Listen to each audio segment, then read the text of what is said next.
You are consistently rude. It is unbecoming of the mayor. I really would hope that you take a look at your behaviour and conduct. And if you want to make comparisons to people you think are rude, is that what you're aspiring to be like, or do you want to actually be better? Emma Best confronts Sadiq Khan in heated London Assembly exchange.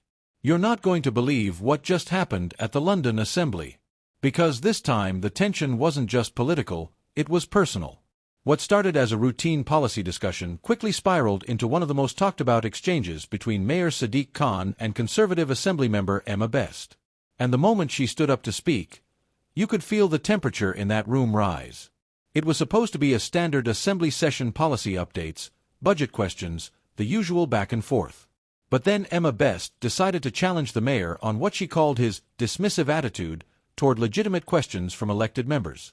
Her tone, firm, direct, unshaken. She looked him straight in the eye and said, "Mr. Mayor, Londoners deserve answers, not attitude."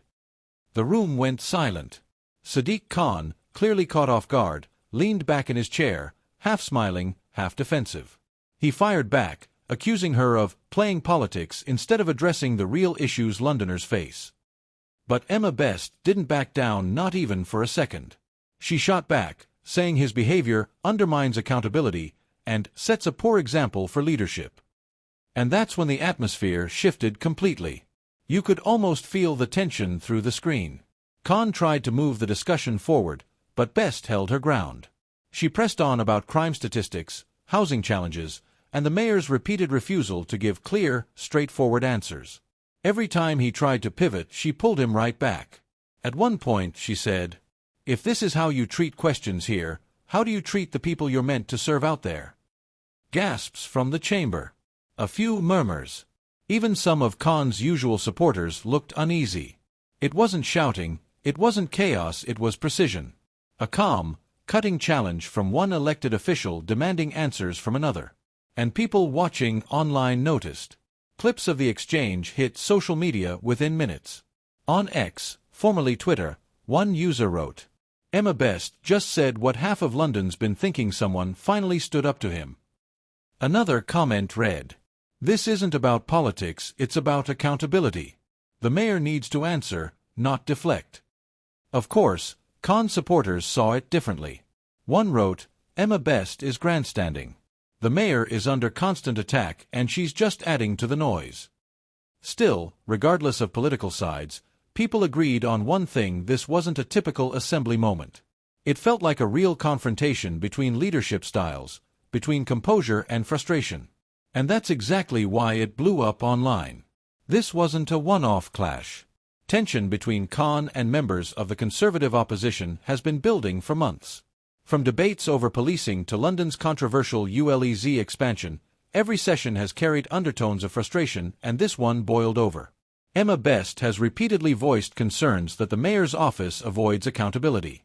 She's accused him of talking around issues instead of addressing them directly. Meanwhile, Khan maintains that his administration has been transparent and results-driven, pointing to data on public transport recovery, environmental progress, and social initiatives. But this time, the debate wasn't about policy. It was about tone, respect, and responsibility. And that's exactly why the exchange resonated so widely. A senior Assembly insider reportedly told The Guardian, "It was uncomfortable to watch. Emma was firm but fair, and the mayor didn't handle it well." A Labour member, defending Khan, said, "This is politics. People grandstand for clips. The mayor's trying to focus on delivery, not drama." Meanwhile, political journalists have jumped in too. One BBC analyst described the moment as a turning point in how the public perceives Sadiq Khan's temperament under pressure. And it's true, even among his allies, there's quiet concern about optics. Because no matter the facts, in politics, perception can become reality.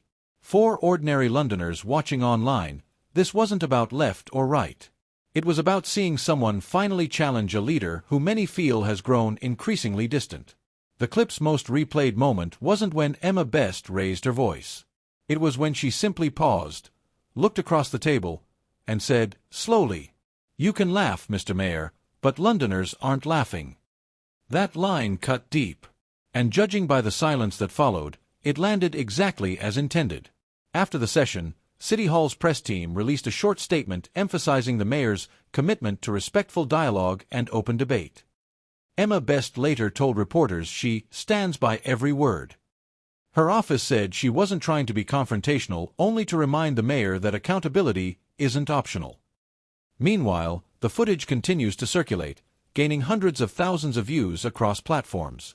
It's already being clipped into short edits and reaction videos, with headlines like, "Sadiq Khan gets cornered in assembly debate," and "Emma Best takes control of the floor."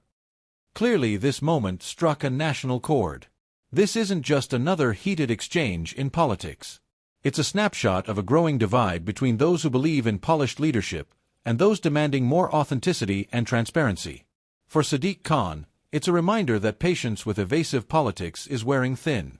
And for Emma Best, it's a moment that could define her as one of the few willing to confront the mayor head-on. Whether you see her as brave or bold, calculated or courageous, one thing is certain: she made people listen. In the age of viral moments, you can't control every narrative, but you can control your tone. And on this day in the London Assembly, Emma Best controlled the room. Because sometimes, leadership isn't about shouting the loudest. It's about standing your ground and speaking for the people who feel unheard. And the question that lingers now: if this was the spark, what comes next in City Hall could be the fire.